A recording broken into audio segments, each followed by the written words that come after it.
everybody. I am so sorry that I haven't been able to get out a video blog for the past few days. Our internet has been down, and so this is going to be a two-part makeup video blog.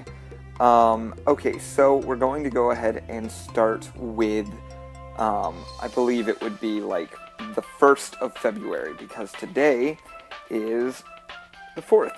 So, on the 1st of February, I had my CAPA exam for lifeguarding. So, a CAPA, I don't know what it stands for, so please don't ask me. But essentially what we did was, me and my partner Sam, who I had been with, we went with our trainer, whose name was Melissa, and we went to every single stand in Typhoon Lagoon. And by stand, I mean lifeguarding stand. So every single shallow water and every single deep water lifeguard stand.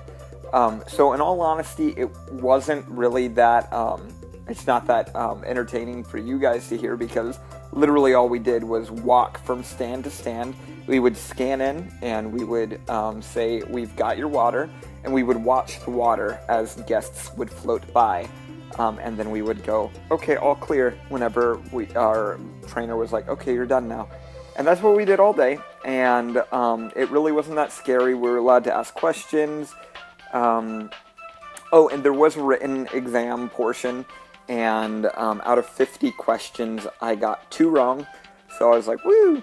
And they were stupid questions that I don't even remember what they were about. I think one of them was about this thing called the comfort bag, which is apparently a bag that is given to cast members who have spent a long time, like they're going to be on an extended shift, and if they want to take a nap, they're allowed to take a nap or something. I'm not sure, I got that one wrong. Anyways, I passed the test, and that was awesome. And to celebrate, I did nothing. I was exhausted. So it was a pretty sunny day that day, and yeah, which brings me to the next day. So my first day of work was intense and nerve-wracking. That's like the best way I can say it, because I was on the deepwater rotation, and I am a deepwater lifeguard. But generally, from what I've been being told, is a lot of the deepwater lifeguards are actually put on shallow rotation until they kind of get a little bit more comfortable, and, you know, they can actually, they are known to be vigilant and be standing and everything. But for whatever reason, they decided to throw me and my partner Sam right into the deep end, pun intended. We started with all deep water. We were on 2 separate rotations, and what a rotation is every 30 minutes, lifeguards switch from a new location. That way, or switch to a new location. That way they don't get bored while on stand, and when you get bored, you stop paying attention, and etc. So my first rotation was on the wave pool, and the wave pool is huge. There's a video of it somewhere on my Facebook. Go look at how big the wave is. I mean, it's gigantic.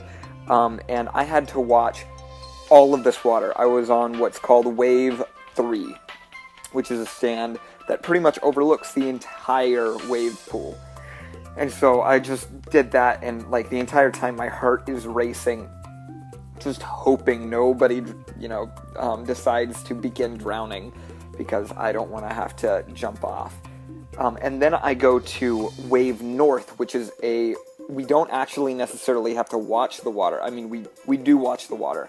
We're more there to assist anybody, we're like in the shallow end of the wave pool, and we're there to assist the deep water lifeguards in case they do have to go in and make a rescue. We have to go out and assist that deep water lifeguard. And being there was incredibly nerve-wracking because, I don't know, there's just so many people, and at the same time you're still hoping that nobody drowns because you want to be sure you're doing everything right. And on top of that, it's your first day of work, so you're just like, and it was a little bit awkward because a person with a disability, a person who had a son who had a disability, had an inflatable tube in the wave pool, which isn't allowed, and they were using it for support. And I had to be the bad guy and be like, I'm sorry, you can't have a inflatable tube anywhere in the park. And saying that to someone who is handicapped is a little bit, unnerving, to be like, oh, sorry, you can't have that flotation device. Ooh. But luckily they were cool. And then I got to go on break, so I had my food because I was starving. And I couldn't believe how quickly the day had gone by, because it was already noon by this point. After my lunch, we did a job called Unload. And now Unload is at the bottom of a ride called Gangplank Falls. Excuse me. Which is a family raft ride, where families of 4 go down in this giant inner tube, and they land in a little landing bay, and then lifeguards aren't actually lifeguarding, they are unloading the people and picking up these massive tubes and handing it to the next people. And when you do that for 30 minutes, your blood gets pumping. It's exhausting. It was like clockwork, and if it wasn't like clockwork, one of the tubes would come down and it would hit the other tube of the unloading people, and that's a bad day. So you have to, essentially, you and the person you're working with, because you have 2 people working unload, you basically just have to work it like clockwork. And I worked with a girl named Shannon, and we were sweating and everything. I was filling my hat with water after every single person came down, because I was just so hot. And then after that, I got to feel my stomach drop again, because I was on the wave pool again, and they do what is called bobbing waves. Now, bobbing waves are just continuous waves like this, non-stop for 30 minutes.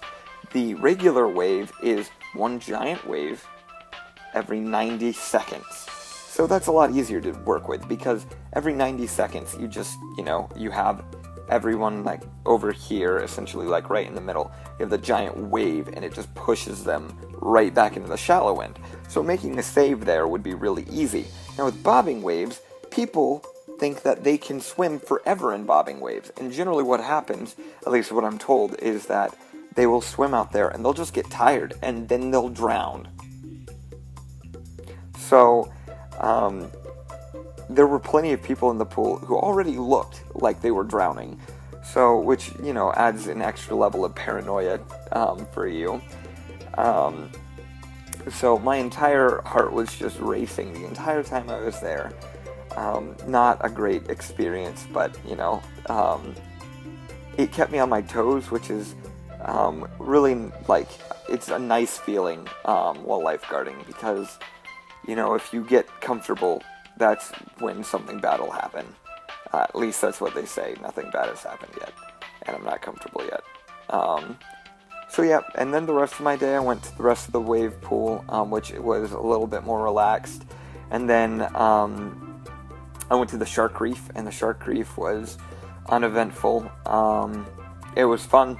So you would be surprised at how many people swim about 5 feet out into the Shark Reef and then absolutely panic. We've had full-grown men just I don't want to do it. And these sharks aren't big sharks. They're no bigger than your thigh. They're not going to attack you. But some people just are not having it. So that's always entertaining to see. After my day at work, I was exhausted. Luckily I'm not sunburnt. I am wearing lots of sunblock. So hopefully I won't, I'll be smart about the time I'm there. And I'm drinking a lot of fluid, so hopefully I won't get dehydrated or anything like that. But that's what those 2 days were like. So I hope all of you are doing well. I hope all of you are having good days. And I'm sorry again that this is such a delayed video. Y'all have a great day. Okay, bye-bye.